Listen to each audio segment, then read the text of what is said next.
Amen. So mga kapatid, welcome sa ating morning revival preview. At ang schedule natin ay week 45, day 2. So magbabasa na ako ng mga Bible verses natin. Hebrews 6:1. Therefore, leaving the word of the beginning of Christ, let us be brought on to maturity. So ito yung highlights ng preview natin ngayon. Let us be brought on to maturity. Yung buhay ng isang Kristiyano dapat tuloy-tuloy on the way to maturity. Hindi pwede na tayo ay nananatili sa kung ano tayo sa simula. Kailangan ang buhay ng isang believer ay umuunlad, napupuspusan, lumalago, at meron direksyon tungo sa pagkagulang. So mga kapatid, pilitin natin gumulang sa spiritual na buhay natin. Kailangan pagulang tayo. At ito ay natatamo natin sa pamamagitan ng paglago. Pag lumalago sa buhay, gugulang. Ephesians 4:13. Until we all arrive at the oneness of the faith and of the full knowledge of the Son of God, at a full-grown man, at the measure of the stature of the fullness of Christ, until we all arrive.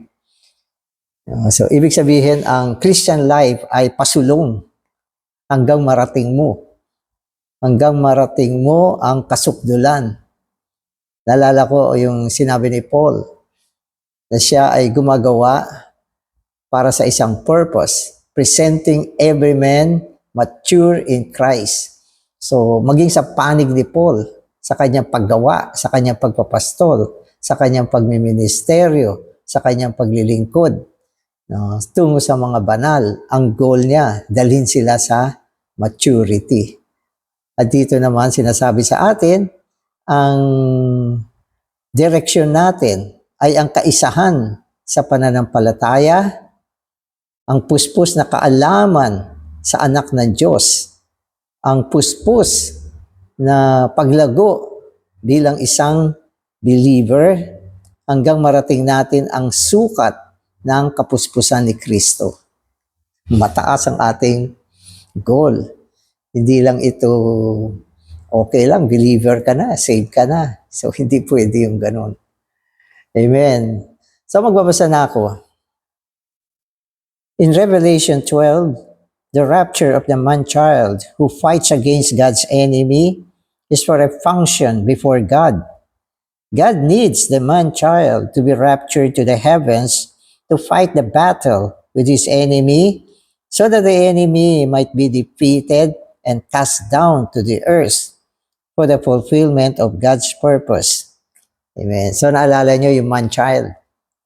Yung man-child ay na-rapture sa trono.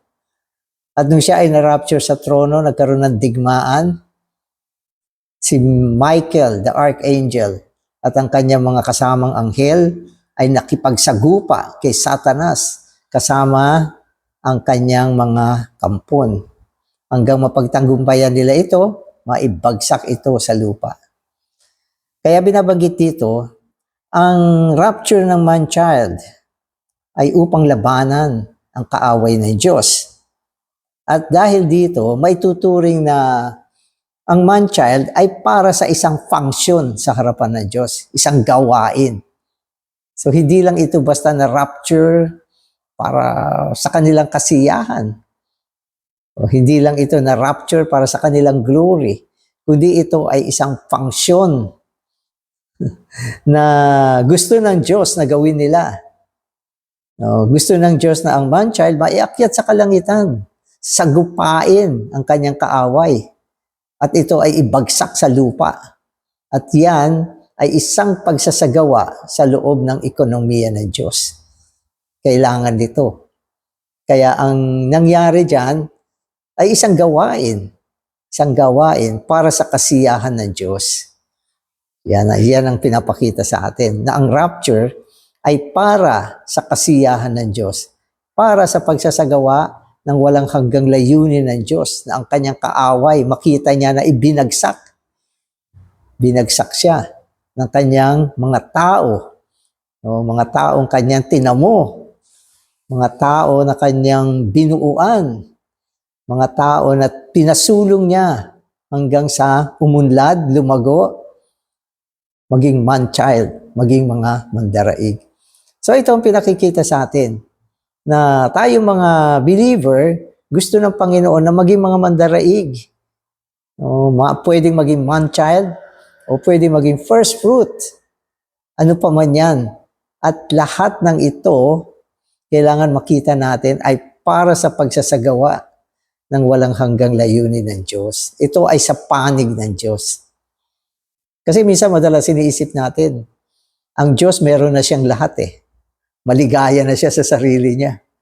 At wala na siyang ibang kailangan. Mali yung ganyang konsepto.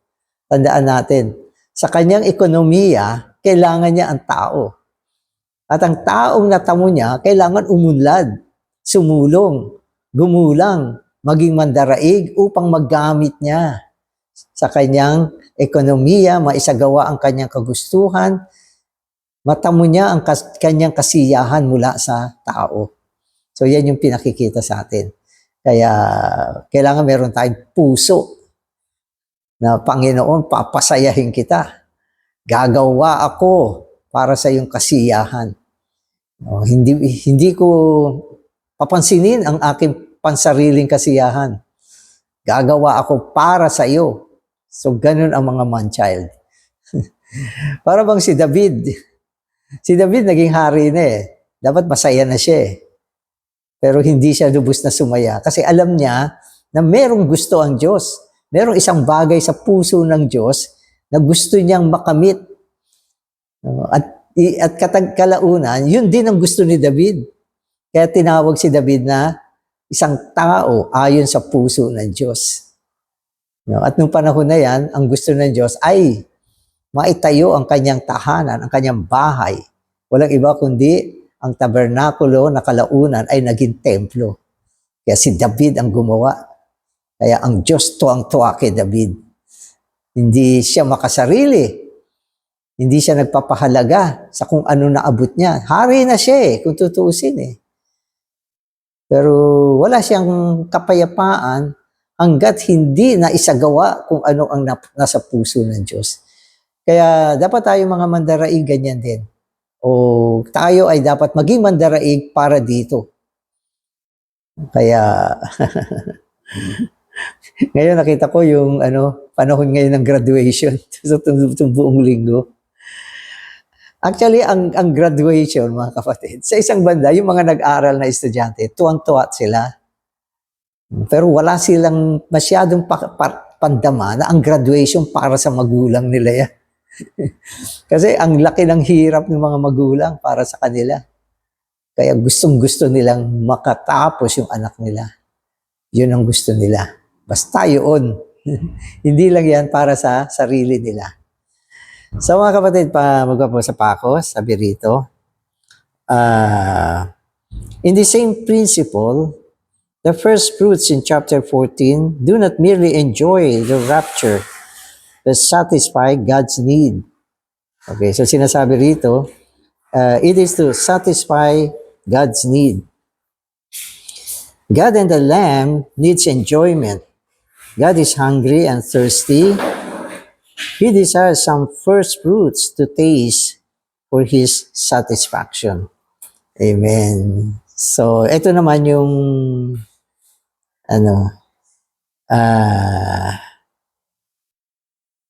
amen. Okay, so ulitin ko to. Sabi rito, in the same principle, yung first fruit naman. So, kanina kasi yung binanggit sa atin, yung man-child. Man-child. So, ngayon, ang binabanggit naman sa atin, yung first fruit.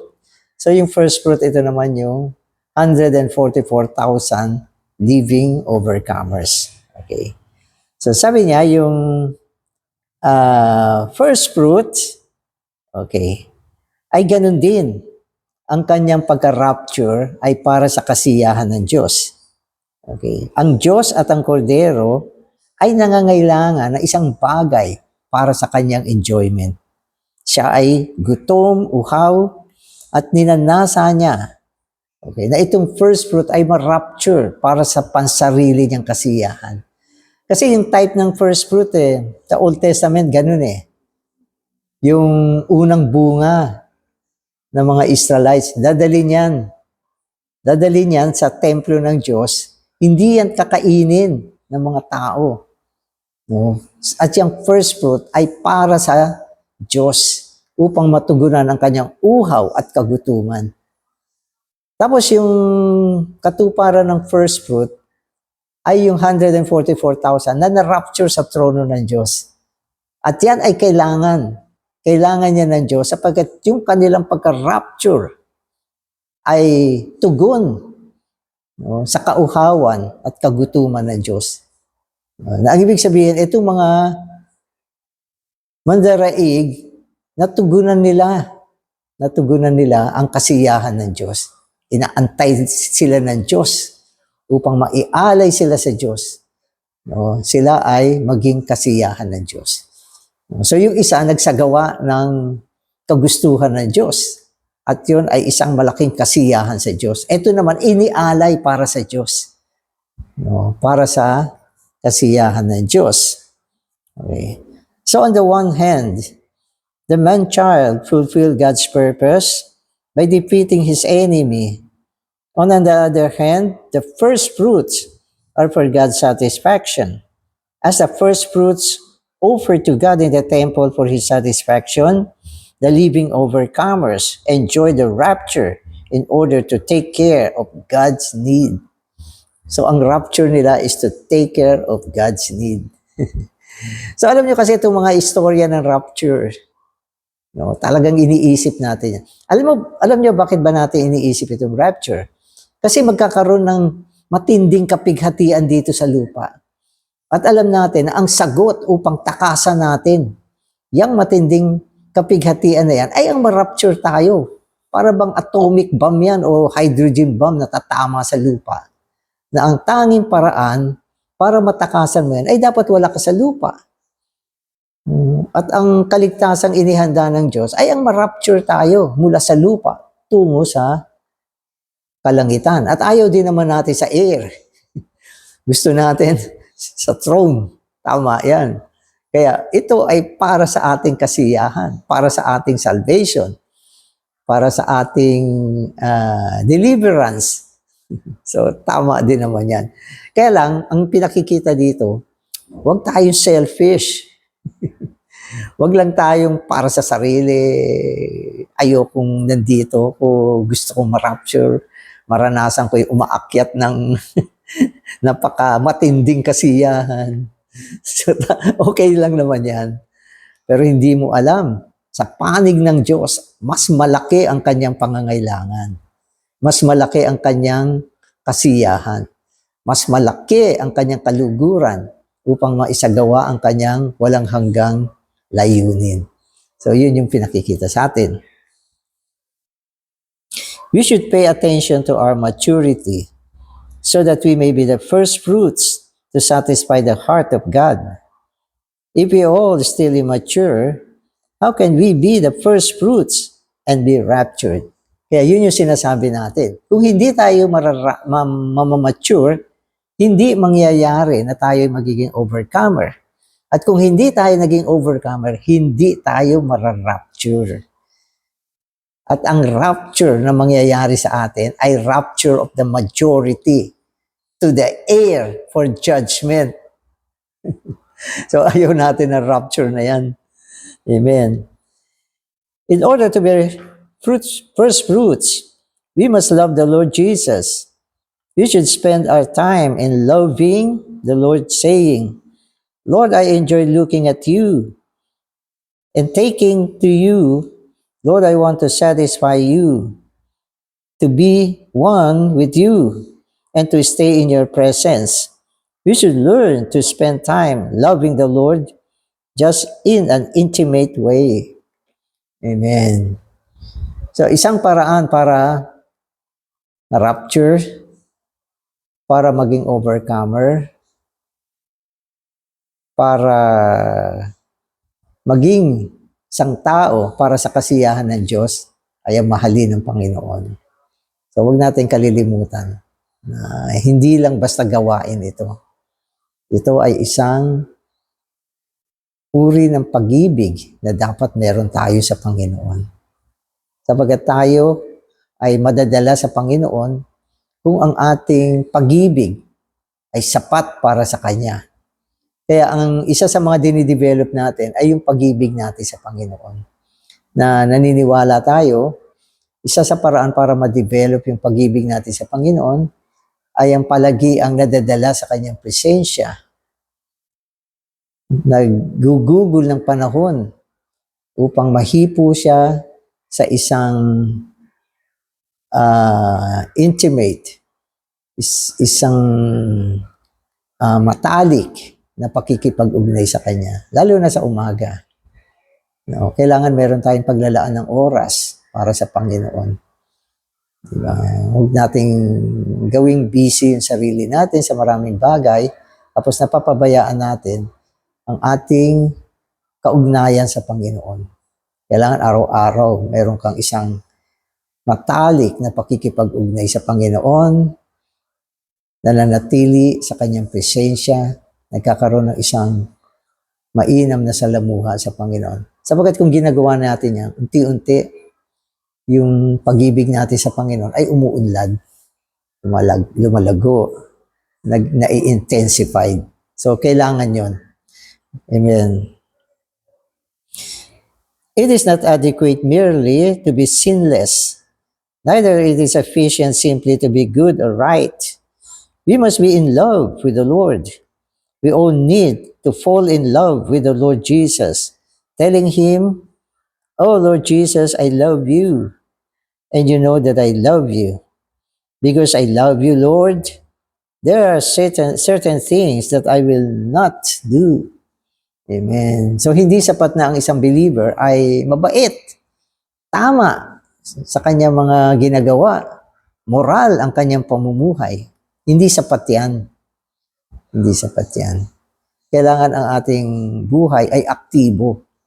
Aktibo sa pakikipag-ugnay sa Panginoon. Sapagat kung aktibo ang ating pamumuhay sa pakikipag-ugnay sa Panginoon, nakikipagsalamuha, no, nagkakaroon ng pakikipag-usap sa Panginoon, lalo siya na ilalalin sa atin at ang kanyang paglalalin ay nagbubunga sa isang direksyon na hindi natin ginagawa yung mga bagay na makakasakit sa Panginoon.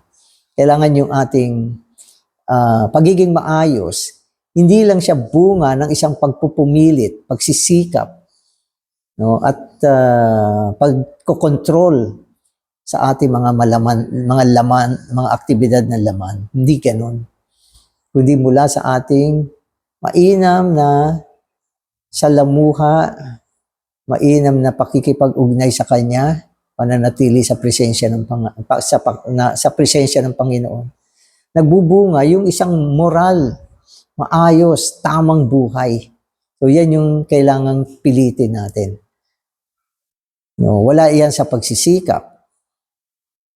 This is the way to be a living overcomer.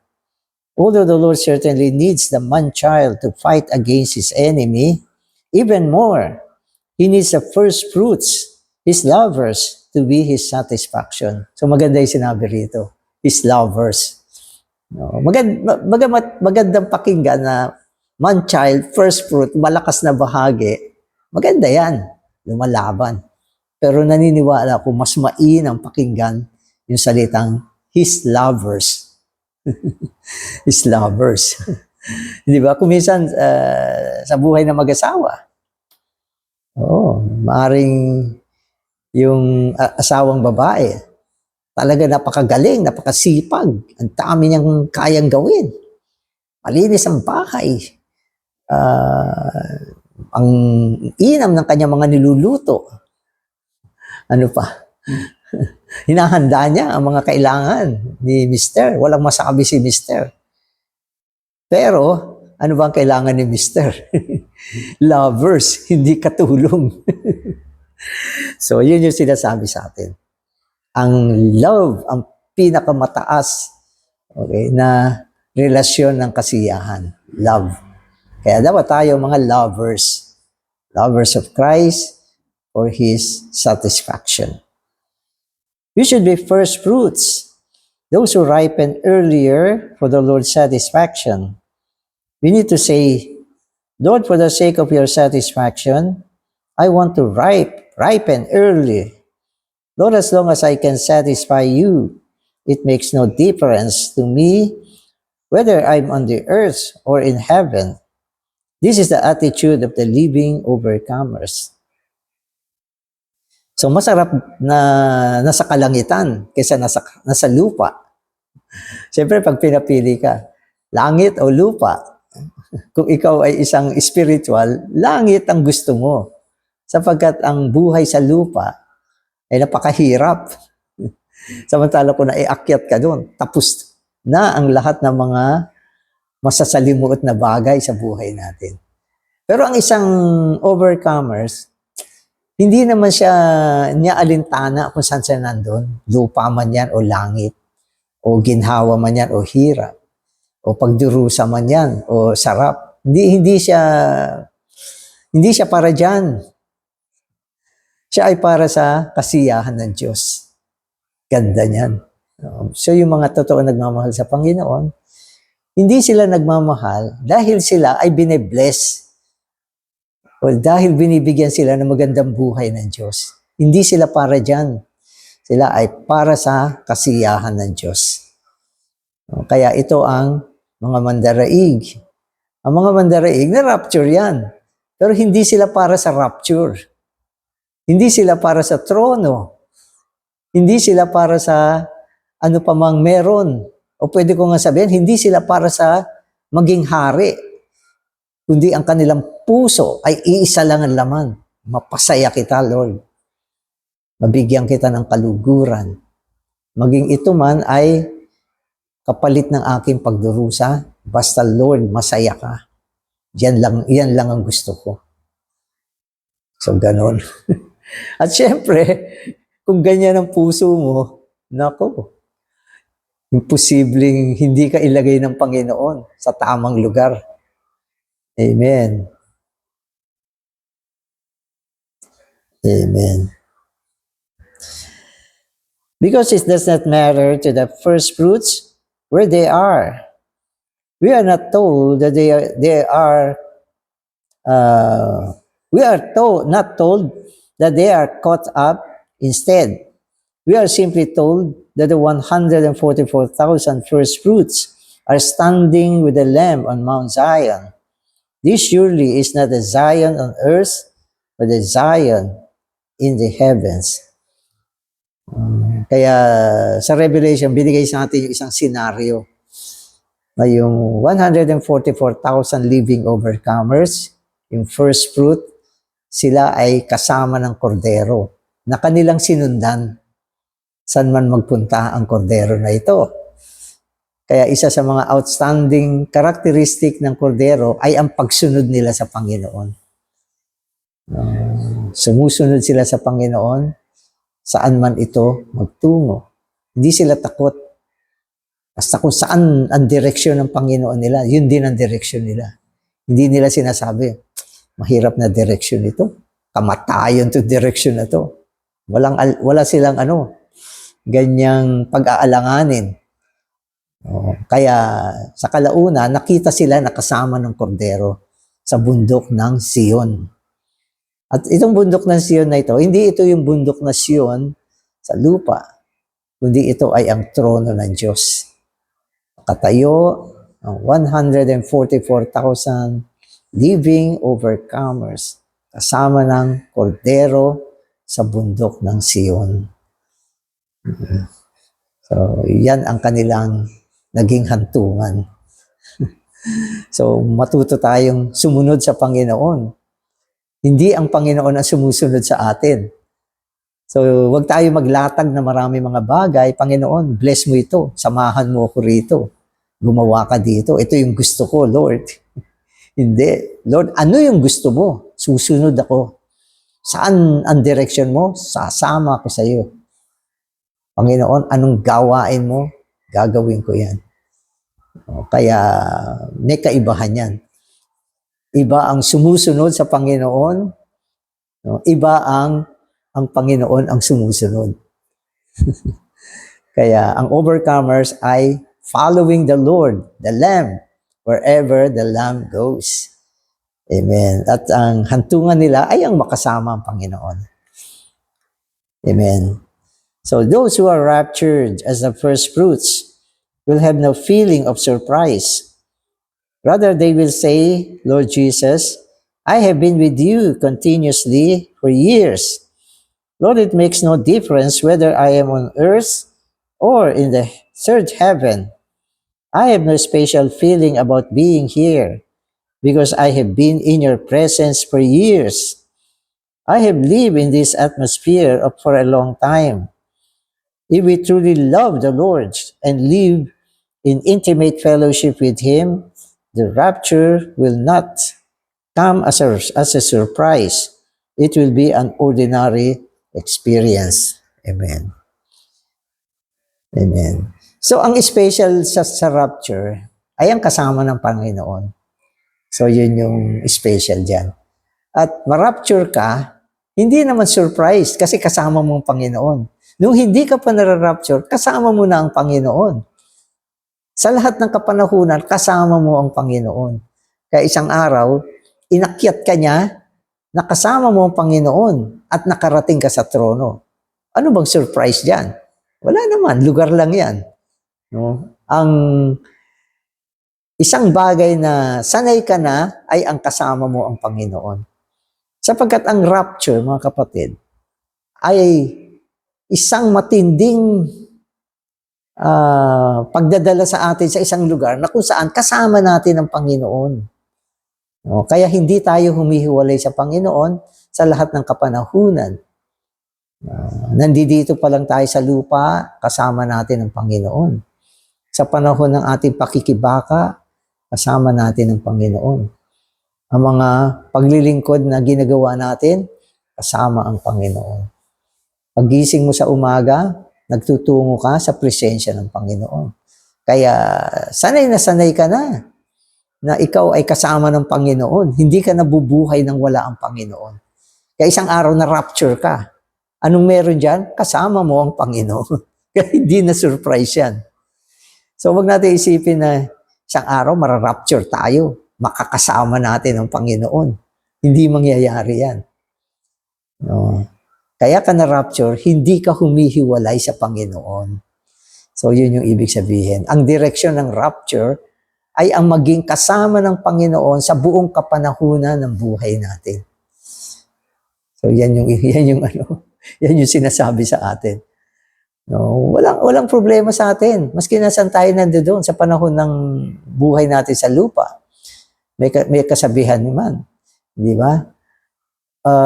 Maski na nasa mansion ka, nasa ordinaryong lugar ka, o bahay, o ano pa yan, no? Ang mahalaga dyan ay kasama mo ang Panginoon. Amen. So the first fruits are the saints who are saturated with the Lord Jesus. They are the ones who have been fully occupied with Christ and taken over by Christ until they are matured. Saturated, okay, with the Lord Jesus. Tigmak, babad, puno. No? So yan yung ibig sabihin ng saturated. Yung relation natin sa Panginoon ay isang pagtitigmak. Para bang yung isang bagay na binababad mo hanggang dumating sa panahon na babad na siya. Punong-puno na siya. Bawat fiber, bawat hibla, okay, ay napasukan na ng Panginoon. So hindi ito overnight. Yung mga salitang saturation, hindi siya nangyayari ng overnight. This is a long time process. Pwede natin sabihin, lifetime process ito, na ikaw ay nababara ng Panginoon. Amen. So, para saan ba yung buhay mo? Dapat para kay Lord. Ano mang meron tayo o ginagawa natin sa panahon na ito, ano lang yan? Kailangan mo lang gawin yan. Sideline lang yan. Pero ang main life natin is for the Lord. Para sa Panginoon. At maski na anong ginagawa natin, hindi tayo humihiwalay sa Kanya. So itong panahon na ito ay panahon ng pagtitigmak. Dapat yan yung sitwasyon natin sa buhay. Bagamat may mga oras na kailangan tayo manalangin, salamuha sa Panginoon, pero ginagawa pa rin natin yung buong panahon natin, buong araw natin, na isang pamumuhay na hindi humihiwalay sa Panginoon. Amen. So our heart should ache for many of the Lord's children who seem to be ignorant, careless, and dull concerning the need to be matured. We need to consider how mature we are. We need to take this word seriously and bring this matter to the Lord. Amen. Kaya paulit-ulit sinasabi sa atin, yung buhay ng isang Kristiyano ay dapat buhay ng patungo sa maturity. Hindi siya isang buhay na mini-maintain. Kundi ito ay merong direksyon ng paglago, pag-unlad, pagsulong, hanggang marating natin ang maturity in life.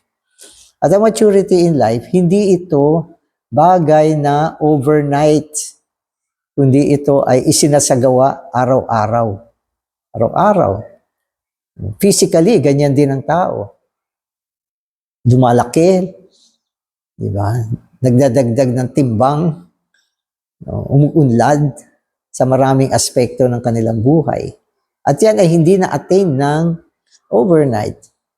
Kaya pag nakita mo isang bata, nakita mo ngayon, araw-araw nakikita mo siya, hindi mo siya napapansin. Pero pag bihira mo siya makikita, makitang-kita mo yung kanyang pag-unlad. Kitang-kita mo.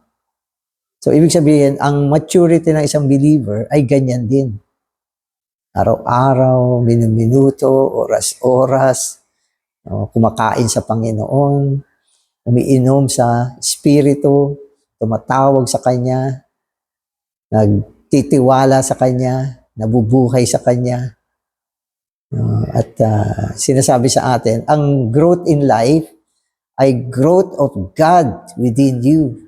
Yung Diyos na naihasik sa'yo, hindi malagong Diyos, bagamat kumpletong Diyos siya. Katulad ng isang binhi, kumpleto siya. Pero kailangan pa rin niyang lumago. So yan ang Diyos na naihasik sa atin. At sinasabi ng Biblia, ang maturity ay ang paglago ng Diyos sa loob natin. Mula sa ating espiritu, meron siyang spreading, paglawak. Lumalawak siya. Mula sa espiritu, di ba? Lumalawak siya sa ating emosyon, di ba? Kaisipan, pagpapasya. Hanggang isang araw, abutin din niya ang ating katawan. Amen. So, dapat ganyan yung buhay natin.